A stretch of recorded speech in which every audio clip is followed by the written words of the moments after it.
And then you have a signature gesture. Yeah. It doesn't work for me to laugh at my own jokes.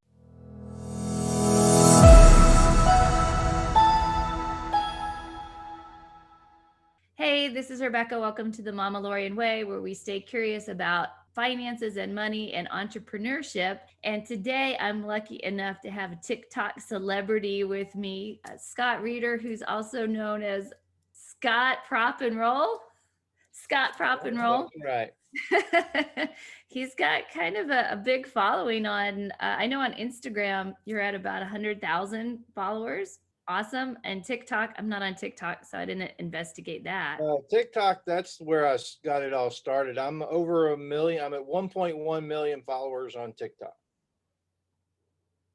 You are a celebrity. In fact, we have teenagers, and one of our teenager, our middle child, is 15. When I was looking over your stuff during my research, he's like, "Oh, that guy pops up on my feed." He's like, "You know him?" I go, "Yeah."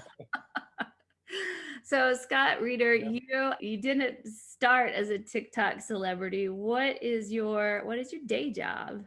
I'm a prop master for TV shows and movies. And what does that mean?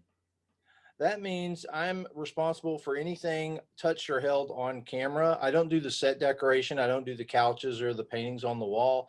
But if it's as scripted, if it's interacted with, if someone takes a painting off the wall and hits someone over the head with it, then it's a prop.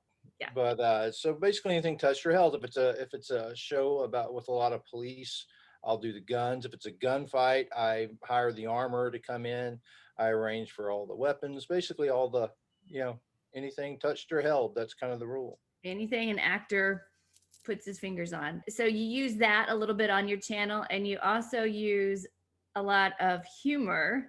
A lot of dad jokes. Dad jokes. Some people don't call it humor. I do. Lots of puns. Lots of puns. How did you get started? Why did you do your first video?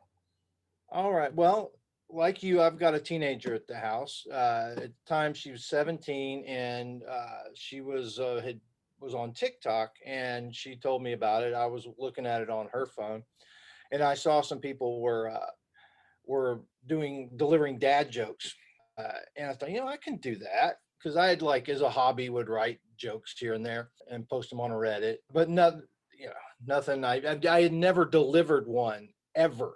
I mean, ever. I'm a horrible joke teller. I mean, but I thought, I could practice a little bit and work on my delivery. So if you look way back, and now I have left them on, if you look at my first few dad jokes, they're pretty rough, but it's kind of fun to go back and see how I progressed through the months there. So I did that. I built a following of about 80,000 followers, just strictly on my dad jokes. And then I got back on the show that had gotten shut down during the pandemic. It was an Amazon show called Panic. Mm-hmm. And somebody had suggested, one of the people I work with said, "Well, why don't you start doing some prop related stuff?" So I think I broke a breakaway beer bottle over my head and just described what it's made of. And that was it. I don't think I threw in a dad joke on that one, but it got a bunch of likes. Mm-hmm.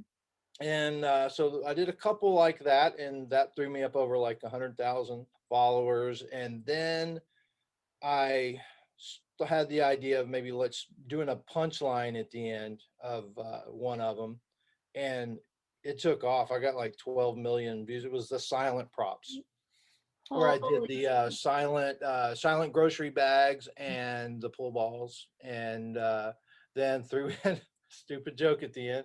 And I actually came up with that as I was filming it. I was like, why don't I just, I was toying around with the idea, and I almost cut it out because I was embarrassed, because it was a little, innuendo-ish, but I went ahead and I just said, "The heck with it." I pushed post, and it just blew up. And then I started, really putting more thought into, okay, how can I don't start with a joke. I start with whatever the prop or the topic is. And then as I'm fleshing it out, I'll, come up with puns or whatever in my head and incorporate them and try to make it feel organic. That's the whole thing. You just can't throw a joke, just a random joke in there. You've got to tie it to what you're doing and make it feel like it belongs there. For each video, how many takes do you have to do? How many takes? There are some when I'm just doing straight up dad jokes, which I still do those on my page as well. Is I'll throw in jokes, but sometimes I can knock them out one or two. I average 4 takes, per, because it's just me by myself. I don't have a camera. I don't have anyone to, tap their foot. I can, take as long as I need. Sometimes I just can't get the words out and I'm tired. It's the end of it. Because a lot of times, because I'm working, full time, I'll wait till the end of the day and it's like 8 o'clock at night and I've been working since 6:30 and I'm really tired, but I just push myself to do it. And then I tend to stumble on my tongue a little bit more when it's, Yeah. into the day. So how you do it? Would you one a day? No, I don't. Back during the pandemic, before I got to work, I was doing one a day. I probably averaged maybe 4 a week, one being it's probably 2 jokes and 2 prop related, because those are a little more time consuming typically. Yeah. And then you have a signature gesture. Yeah. The profile, it's almost become involuntary now. I just do it now. But when I guess I started doing that when I was telling my dad jokes, and I would do that I guess about 4 or 5 jokes in. I have to go back and look, but I thought, wouldn't that be funny if I just, because I wanted to straight face it. It doesn't work for me to laugh at my own jokes. Some people, their delivery is they'll go into it like they just heard the joke and they're retelling the joke and they have a hard time getting it out and they laugh really well. I don't laugh really well. I don't like my teeth, so I just keep my mouth shut. And so I just decided to keep it straight and deadpan. And part of that was I was going to ponder what I just said. So I was like, I'm just going to ponder at the end of every joke. So that's my period. That's my, non-exclamation point. And how long did it take for you to figure out that signature? Because it's a great button. After I did it 2 or 3 times, people started commenting on it. And then it was like, okay, well, this is a thing now, and I'll just, it just worked. Uh-huh. Who are your fans? It's kind of a broad spectrum. I looked at there are analytics available on the TikTok app, and early on when it was just dad jokes, it was like straight up 50-50. Mm-hmm. Now it is 59% female than 38 or whatever male. So I skew towards the female audience quite a bit, actually. And I think that came with the introduction of the prop and art department stuff. Mm-hmm. I was real surprised. A lot of film makeup people follow me, and a lot of amateur makeup, like effects makeup people follow as well, which I was interested to see that. Yeah, but everybody works so close together, and especially effects. If you're like, I need to know what this is going to do, so if I need to make my blood. And then the fake blood, I did a video on, not one of my best, probably one of those that I'll probably go back and reshoot, where I showed how many different kinds of fake blood there are. People don't realize there's so many, because you got edible, you got the fresh blood, you got the half coagulated blood, you have blood that's been there for years, you got paste blood, runny blood, flowing blood, every kind of blood. I have an ammo can with just a little bottle of each, and it's like 12 or 14 different kinds. And I didn't even bring up the blood puddles. We have the plastic blood puddles that, like plastic vomit, but that you can throw on the ground that they work really well. Do you use those in pranks? No, like if we've got a crime scene and we're shooting in a real, place there where they don't want to mess up the floor or something. Oh, no, I meant like you, Scott Reeder. Do you use those in? Oh, no, yeah, I do. Yeah, I do prank people. I did I made a fake coffee cup and pretended to splash everybody here in the office. There's the prop coffee video. Check that out. Yeah. Well, you say that. Can we check out some of your videos? Oh, Which one is sure. maybe one of these? The prop cigarettes one, that was huge. That hit like 6 million views. What about cigarettes? Are those real? The only time we'll use real cigarettes is if the actor actually smokes and the crew and cast around him are okay with it. Most of the time we use herbal cigarettes. These are honey rose, tobacco-free, nicotine-free, additive-free. They contain marshmallow, red clover, and rose petals. And they also make a loose herbal tobacco for pipes and rolling your own smokes. Just like a normal cigarette. And if you don't want to inhale, you do it like this. Just hold it in your mouth. You keep the smoke in your mouth and inhale through the nose to simulate it going into your lungs. Then you slowly let it out of your mouth. Like that. Hey, you got a nice butt. Well, thanks, but your ass is smoking. Prop cigarettes. The only time we'll use real cigarettes is if the actor actually smokes and the crew and cast around. Okay. I can't help myself. I got a goofy joke. That's pretty awesome. That's pretty Well, awesome. why not have two cigarettes talking to each other? That's awesome. We didn't get to see your My turn to the side. yeah. Prop chips. Prop chips. Oh, not that one. There's another one. Not that one, Rebecca. That one right in the middle. Yeah, prop chips. Okay. This is fun. This is kind of like being on the Tonight Show, and you're like, this is my, this is my latest movie. Let's talk about prop chips. Let's. If you've watched TV in the last 20 years, you've probably seen this chip bag. It's been featured in hundreds of television shows, like Gilmore Girls, Grey's Anatomy, How to Get Away with Murder. It's the most popular brand of potato chip in Hollywood, but you can't find it in stores because it doesn't exist. It's purely fictional. 20 years ago, Studio Graphics out of Sunland, California, asked their designer, Marvin Mancia, to make a chip bag. So he gave a shout out to his fellow designer, Letty, and named him Let's. And the Let's bag is made of vinyl, which makes it silent and a lot easier for the sound man to record dialogue. We use fake chip bags because you don't want to put Ruffles in a show if Lay's is going to be purchasing commercial time, because then Lay's will get ruffled and then they'll get a chip on their shoulder.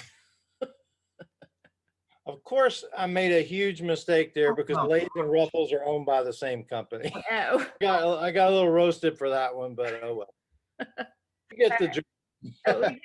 We get the joke. Within all this great fame that you're achieving come some issues, right? And what's going on if you have kind of a fan that's a little bit too much of a fan? There was, are we talking about the YouTube thing? We're talking about the YouTube thing. All right. So I was alerted to the fact that someone is taking my videos off of TikTok and made their own YouTube channel called the Prop Master. And they posted like 48 videos. They posted like 48 videos, and he's gotten, or I don't know if it's a he or she part, the person has gotten almost 10 million views off of my videos. They use my profile picture. They even have my Instagram and TikTok tagged on it. It looks legit, looks like it's me. It's definitely an imposter channel. I reported all 48 some odd videos, and YouTube wants more information. So it's just going to be a lengthier process than I'd hoped. Well, sorry that happened, but maybe it's good in a way that you can get some recognition, because this isn't the first person that this person, man or woman, has done this to. There's been other. Yeah, at least one, because the people that notified me, it had happened to them. And they said from the same person, because all the thumbnails matched perfectly. It was and I think they even matched an IP address. I'm not sure. I'm not sure on that. They felt pretty sure that it was the same person. That's why they notified me. Regardless of who it was, it's, I'm just trying to get them taken down. Yep. But the good news is it's prompted me to go ahead and try to, and to get my own YouTube channel going, and I'll have videos posted tonight. Yeah. ScottPropandRoll. Trying to keep it all. ScottPropandRoll. The same thing, ScottPropandRoll. And my hair is crazy. And your daughter, you said your daughter, is she 17 now? She's 18. She just turned 18. 18. She's doing your thumbnails for your Yeah, YouTube. she's been doing the thumbnails and the banner, and my son helps out a lot. He's the one that figured out how to link, Instagram and TikTok, and he got on there and put a little temporary banner in for me because I'm so ignorant to it all. But luckily, I've got kids for that. I know. That's great. But there's one other issue that is been kind of crazy. I did a retractable needle or a retractable prop video where I show how like knives the blades will go into themselves, and the same with needles or ice picks or that sort of thing. And I made it back in August. Well, around December, a lot of these, I guess, conspiracy theorists started using footage of, they took a little piece of my video out of context of me showing how a retractable needle works. And my content was on dozens of websites promoting the theory that it was kind of an anti-vaxxer theory that politicians are going to use retractable needles to fake getting vaccinated. And I did a response video called Stick It on TikTok. I don't think I ever put it on Instagram, but I put it on TikTok. And I just kind of left it at that. Just to let people know I didn't subscribe to this way of thinking, and I didn't appreciate my content being used without my permission to promote, a conspiracy theory, basically. I got contacted by the Associated Press a few weeks ago, and they've interviewed me, and they came in and filmed a story and how legit content is melded with other content to push a thought process that's not necessarily true. Yeah. So it was kind of interesting to be a part of that. You just kind of feel helpless because there's nothing you can do once that stuff gets out there. Hopefully enough people recognize me from like a lot of the people on Twitter. I had a lot of people jumping on there saying, "Hey, this guy wasn't promoting that. That's a video he made months ago." So I had a lot of people in my corner that I think just about every post I saw, somebody came in there and tried to set the record straight a little bit. So besides starting a YouTube channel, do you have other plans for more characters? Well, no, I'm just going to keep doing what I'm doing, and I'd like to, get some of the imposters viewers over to the legit official channel. See how that goes, and make a little more exclusive YouTube content. Grow the brand and keep making people laugh and teach them some stuff here and there. All right, Scott. Well, it was good to see you. Hopefully I'll get to see you in person again. I did this for you. I was like the old Friday Night Lights wardrobe there. Just as a side, Scott and I have known each other for at least 12, 13 years, and we did Friday Night Lights together in 2000s for sure. Yeah, that was fun. Good times. Can you leave us with not to put you on the spot, but I'm gonna put you on the spot. Can you leave us with a dad joke? Yeah, let me see. My wife's mad at me. She called me lazy, and I didn't even do anything. Try to do the look. Yeah, that's like my good old standby. It's good to see you. I love your videos, and thanks for having me. I am. And then I'll put, if you can send me links and stuff, I'll put them down, and cool. I'll ride your coattails, basically. Sounds good. All right. All right. Bye, Scott. Bye. Bye-bye.